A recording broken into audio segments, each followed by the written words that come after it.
Well, hello my friends! Welcome back to day 5 of the 30-day journey into sound. Today we'll be going over some myths and misconceptions about meditation.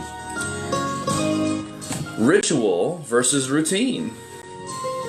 And what do I mean? Well, it's important to have a routine, a meditation schedule, so that we get it done. Otherwise, we procrastinate, we put it off. I like to incorporate my morning meditation in my morning routine. So I get up, I have some food, I like to have a cup of coffee, a bowl of oatmeal, protein shake, and not necessarily in that order. And then I take a shower. It's important to take a shower before you meditate, especially in the morning. Once we wake up and we get out of the dream plane, we're still kind of functioning in a semi-awake state.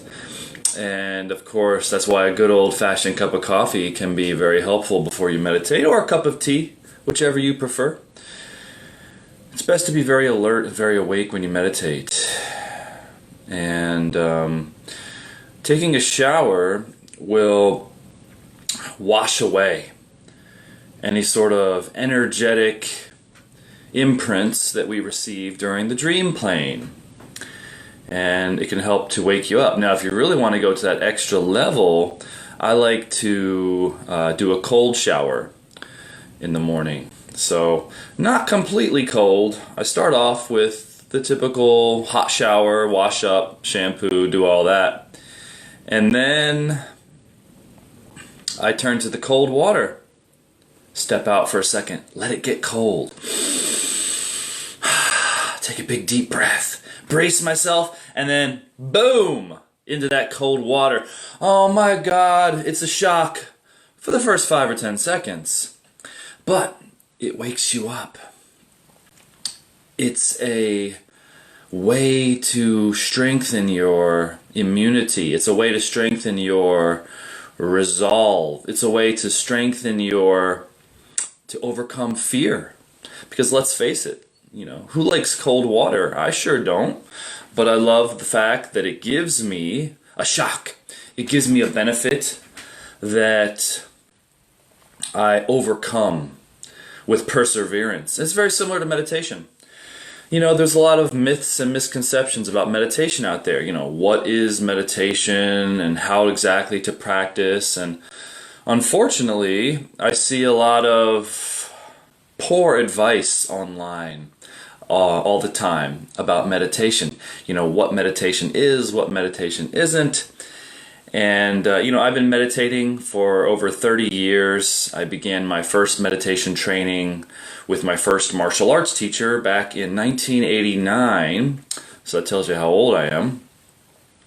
And I've meditated with different teachers over my lifetime. I've meditated with meditation masters, and while I'm no meditation master, I'll be the first one to admit that, I do consider myself a meditation expert, and I'm versed in a number of different meditation techniques. Now, to me, meditation is a form of discipline. Now, when I talk about meditation, let's be clear what I'm talking about. There is the meditative state, and then there is meditation practice. What a lot of people call meditation is the meditation practice. Meditation practice can be many ways of getting to the meditative state. Now, the meditative state is very simply defined as a state beyond thought. Now, what is a state even? Well, the idea is very simple, is that at our core essence, we are pure consciousness. At our core, at our heart, we are pure consciousness, higher consciousness. And this consciousness is the essence of all things. It's all pervading. It's beyond time. And this can absolutely be experienced by you. Now, this is something that you can initially kind of take on faith value. But to know that it's not something that you have to just believe in. It's something that you can experience yourself. You can sit down and you can go beyond thought, and you can have the experience of, well, what's the most real thing? What's the core of my being, the core of the essence of life? And this is higher consciousness, whatever you want to call it. Obviously, the word consciousness would have to be pondered and contemplated to really understand its meaning, and then it would need to be experienced to really understand what it is at its essence. And so that's really the goal of meditation. Not only to get to a higher meditative state, but to go beyond the limitations of the current mind state. Now, why would we want to do all of that? Well, initially we want to experience the pure and perfect, creation of life. The way that life is, to have a pure, direct experience of life. Because we realize at a certain point, and this is why we seek something to modify the mind, like meditation, is that there's something that's causing unhappiness. There's something that's keeping us from that direct experience, whether it be the conditioning that we receive from day one that's clouding our mind. What is the mind? The mind is like a container.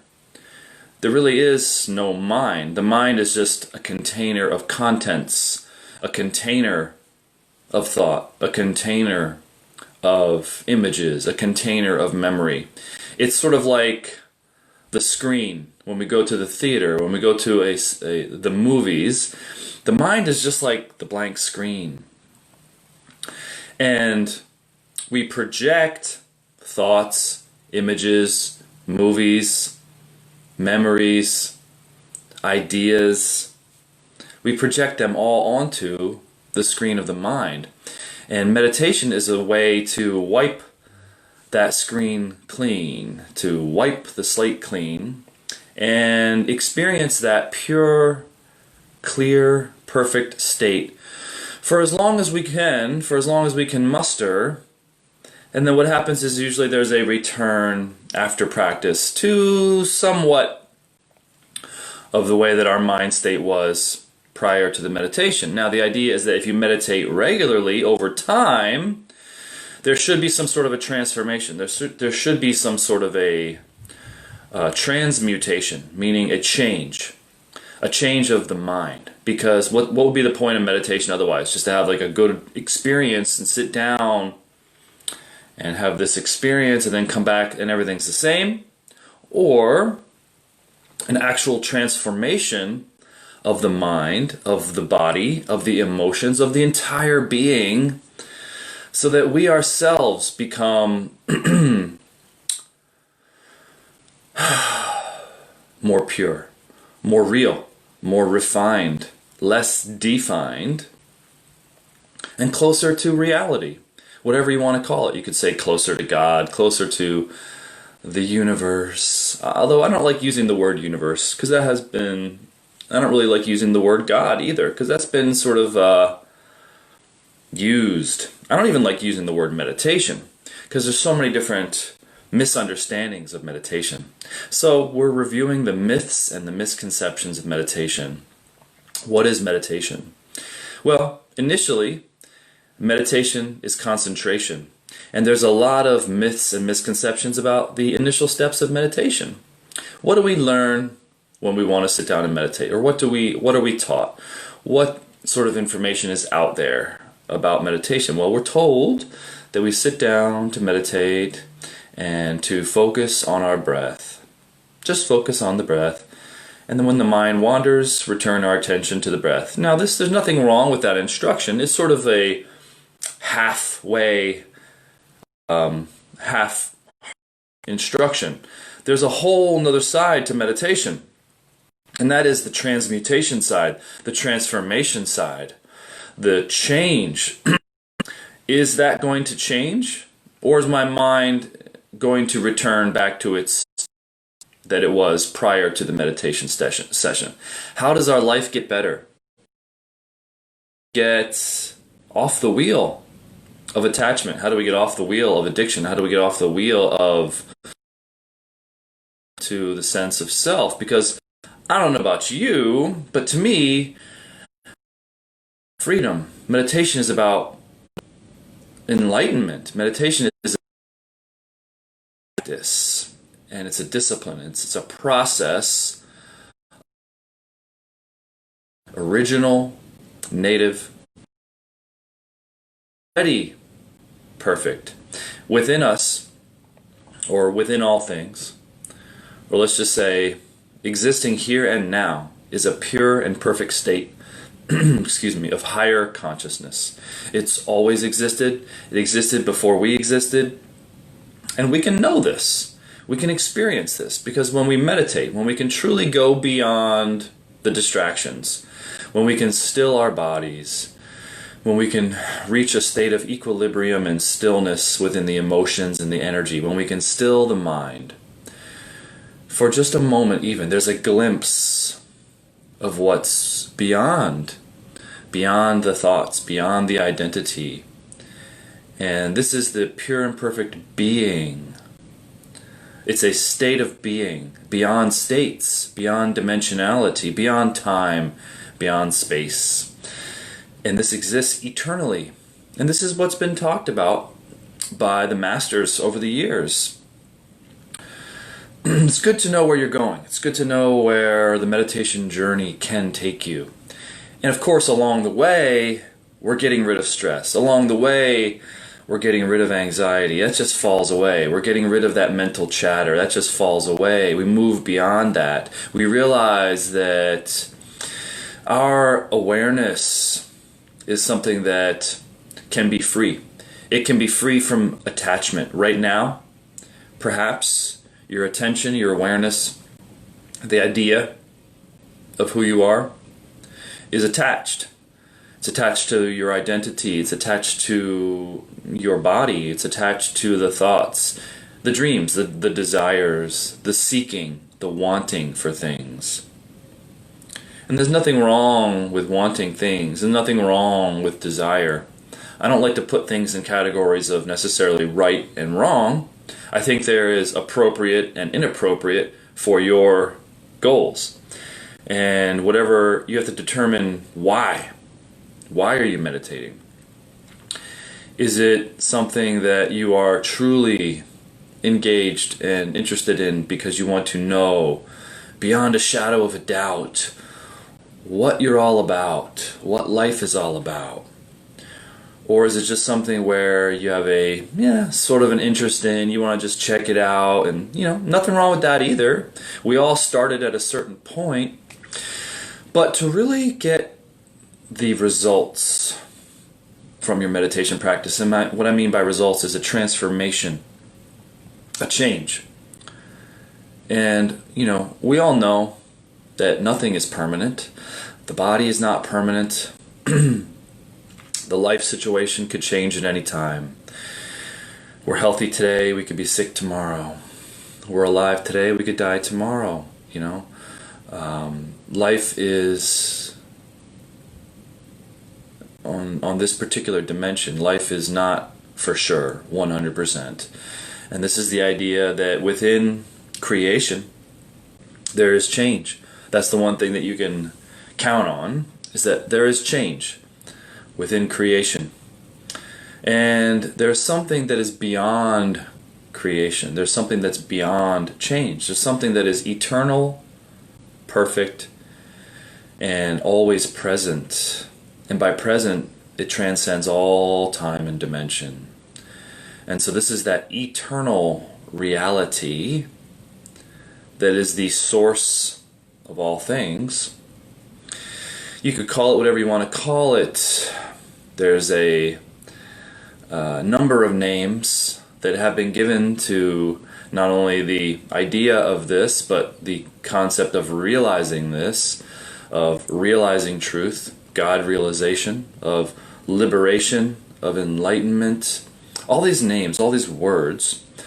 Because what we're trying to do here, and what I'm trying to do here, is I'm trying to use both words to describe and explain what meditation is and to help you guys. But also I give a demonstration. And, as a guide, as a teacher of meditation, I think it's important to give a demonstration of what meditation is. To the best of my ability, in a moment, I'm going to sit here and I'm going to meditate. Now, of course, now we're meditating to music. So my aim is to show you what the process of a meditation session is like. You know, about how long you should sit, about what kind of experience you should expect. Now, of course, we're all different and we're all at different levels.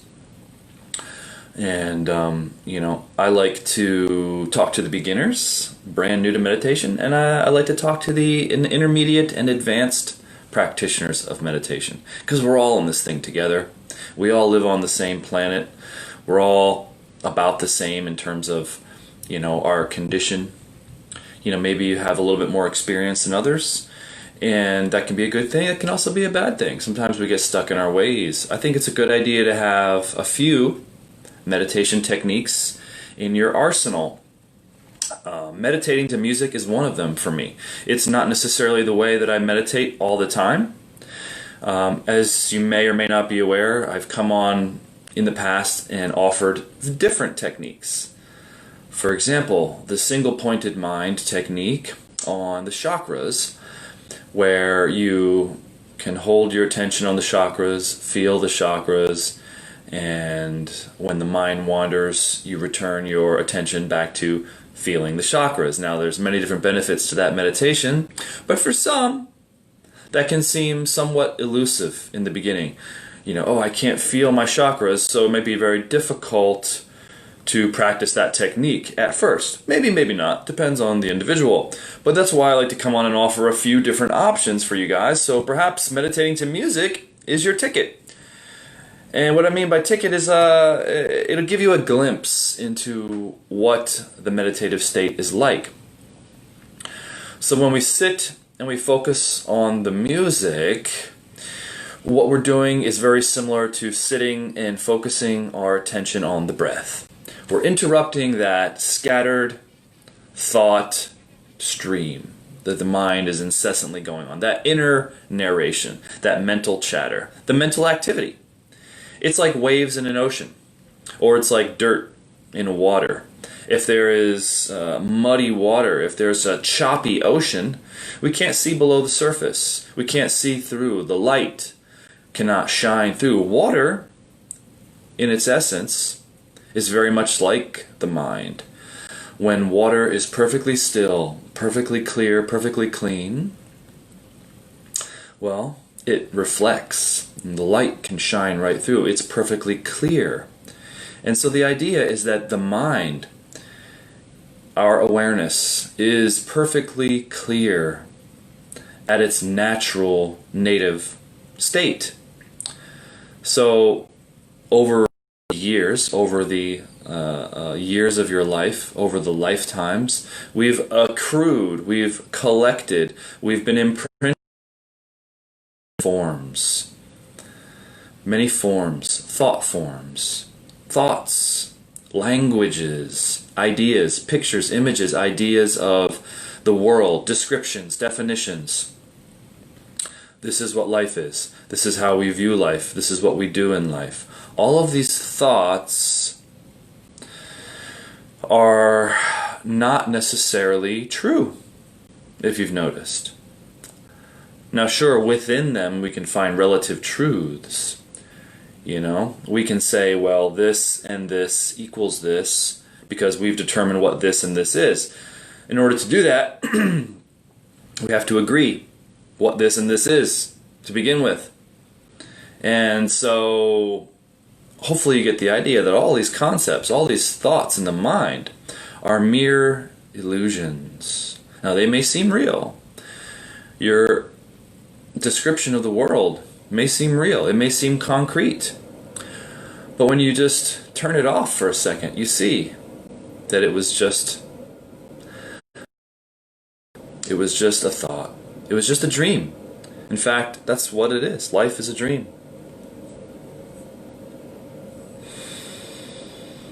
And so, to go beyond the dream of life and to awaken is the goal of meditation. So, what we'll do here in a moment here is sit down Well, we're already sitting down, Rob. Come on, let's get to the meditation. So I'm going to put on the music, and what you're going to do is with your attention, you're going to bring your attention to listening to the music. I want you to listen very, very deeply. The thing I would not recommend doing, and I don't recommend doing here, is to just sit and space out. You know, some of the poor advice that I see online, and even in this group, is to just let your mind wander. I don't think that is a very good idea when you want to meditate. The mind is already wandering. The mind already has a tendency to wander. What we seek to do in meditation is to discipline our attention, not just let our attention go willy-nilly. Do you really think that's going to benefit you? It'd be like going to the gym and just sitting and watching everybody work out. What an inane idea that would be, wouldn't it? It might be fun to observe, you know, but is that going to give you any results? You might learn a thing or two about how to work out, but are you actually putting in the work to achieve the change? No. So what we need to do is we need to engage. We need to work out. We need to bring our attention back to the music. It's easy, and this is why I bring it to you guys, because we live in a culture where hard work is shunned a lot of the time.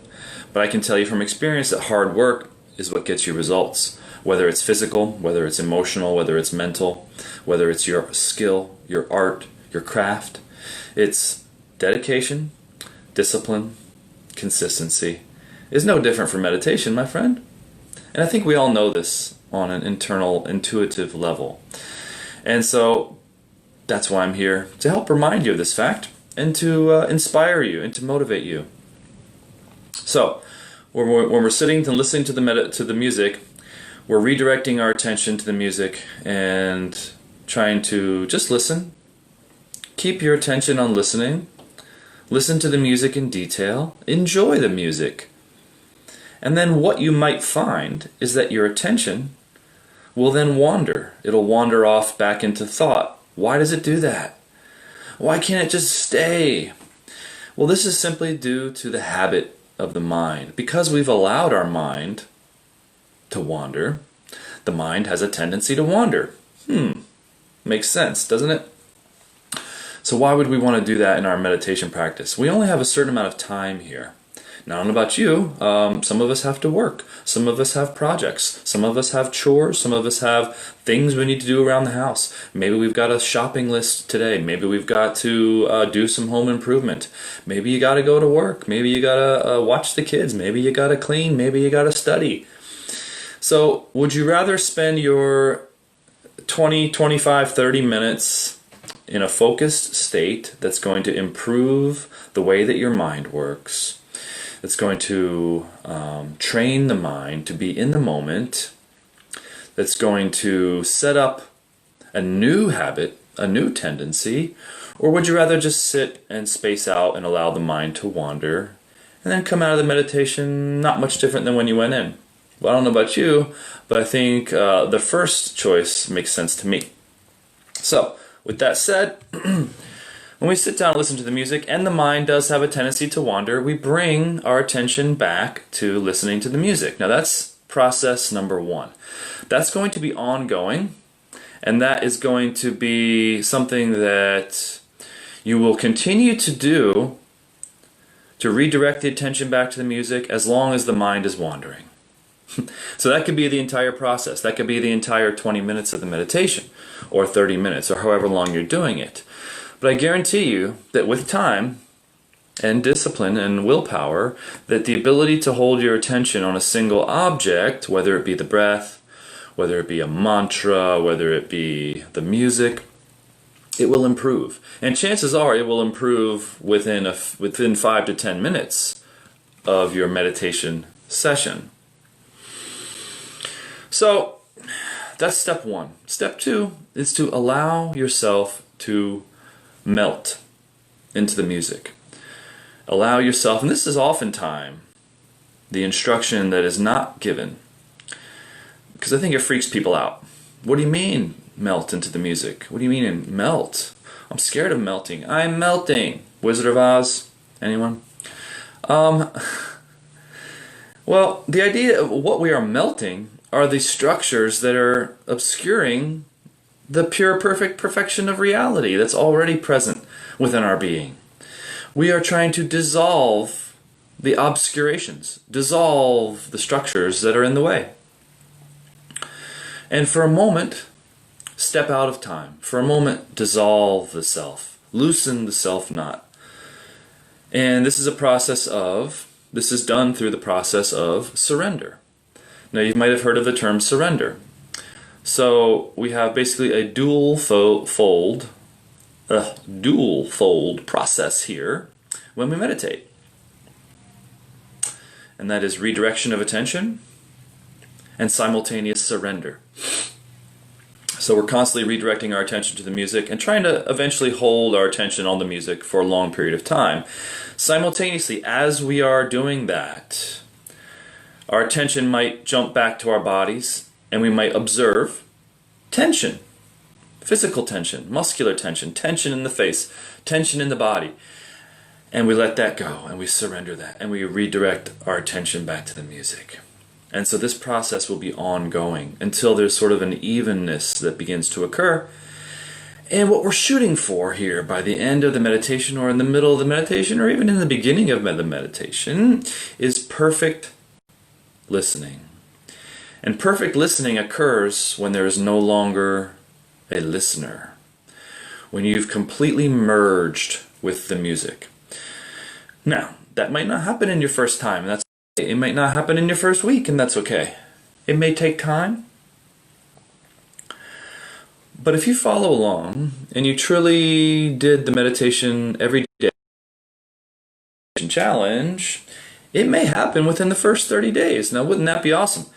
I can tell you that it would, truly. It's an amazing experience when you actually feel that you've let go, when you've surrendered, and there's only the beautiful music, and there's no longer you, your thoughts, your energy tension, your physical tension. It's no longer getting in the way. It's no longer popping back up. Now, what you might notice is that there's a initial surface level relaxation. There's an initial surface level release. There's an initial surface level surrender, if you will. The object is to keep going. The ultimate is to completely surrender the separate self into consciousness. Now, right now, we're using the music as that object of attention focus. And so you can dissolve into the music because you'll know you surrendered. You'll know you've dissolved when all there is the music. Now, there might be still left a very thin filament of self. Well, that's okay. That's okay for now, because what we want to do is get used to becoming very, very small. I know that sounds crazy, but we want to become used to becoming, we want to become used to becoming, yeah, it's a mouthful, very silent. We want to be able to think quietly and not let our thoughts get in the way. You ever notice you're talking to somebody, you're in the moment, and all of a sudden you just, or you're just walking around, or you're in the shower, or wherever, and your thoughts are just so loud. It's like, okay, I get it. That song is just so incessantly repeating itself in the mind. Okay, I've heard it a million times. So what's the point of repeating it, right? So we break out of that and we're like, okay, I'm in the moment. I'm washing my body. I'm doing whatever. I'm walking down the street. I'm looking. I'm observing. I'm being mindful. This is what we're training here. This is what we're training to do. We're training to become very quiet. We're training to become very still and very silent, so that this becomes our way of life. Now, we're not, because what we'll discover is the richness, the depth, the vastness, the colors, the beauty of life, which can only be discovered when we get rid of that filter, when we get rid of that obscuration, that block that is constantly getting in the way. Alright? So, there you have it, my friends. Shh. Be very, very quiet. So, here we go. Now, if you're new to meditation, this is your first time doing it, maybe just do 3, maybe 4 songs. If you get tired at that time and you just really can't sit still anymore, take a break. The key is to just do a little bit every day. That's how you're going to get strong. That's how you're going to get disciplined. That's how you're going to get better. Okay? And then work your way up to 20 minutes, 25 minutes, maybe 30 minutes after a few weeks or months of practice. So if you're brand new to meditation, what I recommend here is trying the listening meditation here for the first 3 songs. And then after that, take a break and maybe just observe and watch. Watch as I meditate. You can learn a lot by watching. Some of the things you might observe is I will become progressively more still. The whole entire process, I am trying to surrender to the music by letting go of any tension. You might notice, you might see little things occurring. And what's happening is I am dissolving all the tension that is coming up. When I'm observing, my attention is locked onto the music. All of a sudden I'll notice perhaps my attention comes back to my head and then there's some tension in my forehead, and I'll try to relax it and then return back to the music. And this will be a process that may be continuing, but one of the things we're doing here is we're training the ability to not only focus our attention, but we're training the ability to surrender. And you'll notice that this process continues throughout your day. You'll be sitting in traffic, and then all of a sudden you'll notice that you have a lot of tension, and you'll let it go. It's kind of like stretching a rubber band and then letting it go. Okay? Here we go.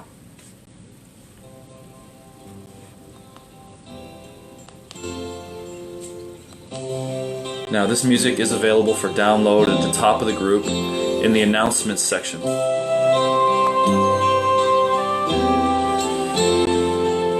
You could try listening with headphones if that works better for you.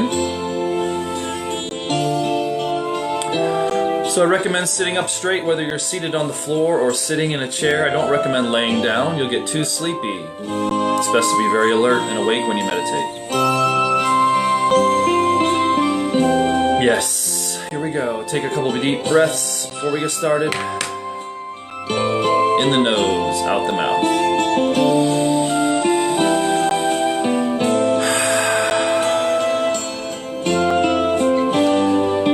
Continue to breathe naturally throughout the entire meditation. For the first song or two, you might be a little fidgety, just kind of settling in. And just keep your attention on listening to the music. Don't space out. Don't allow the mind to wander. Bring your attention to listening deeply to the music.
As you focus on the music, continually release any tension you might find in your body, in your energies, in your emotions.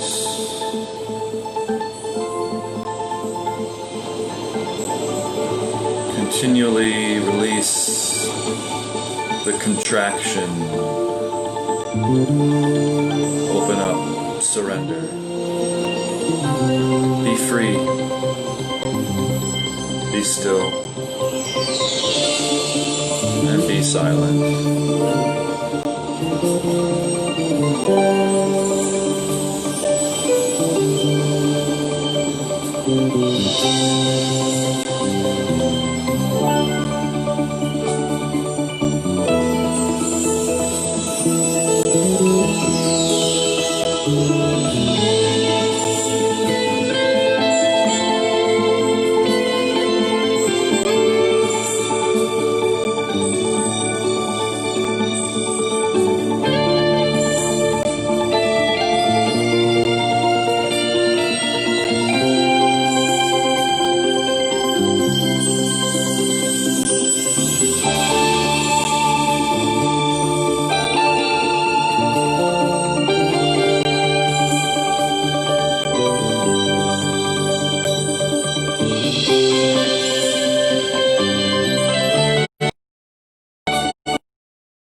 How do you come back without coming back?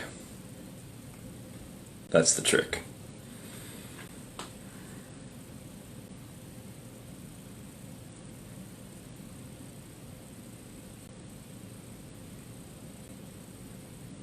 Well, that's where our mindfulness practice comes in now.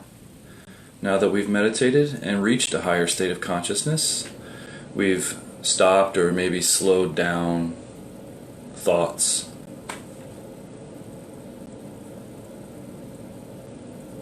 It's important after you meditate to not submerge yourself immediately back into the world. During the meditation, I have my phone in airplane mode. And when you're done the meditation, it's important to spend some time in that timeless space so that we can kind of learn to live in a mindful state. And then throughout the day, the training that we've undergone here in the seated meditation practice should be enough to carry us through.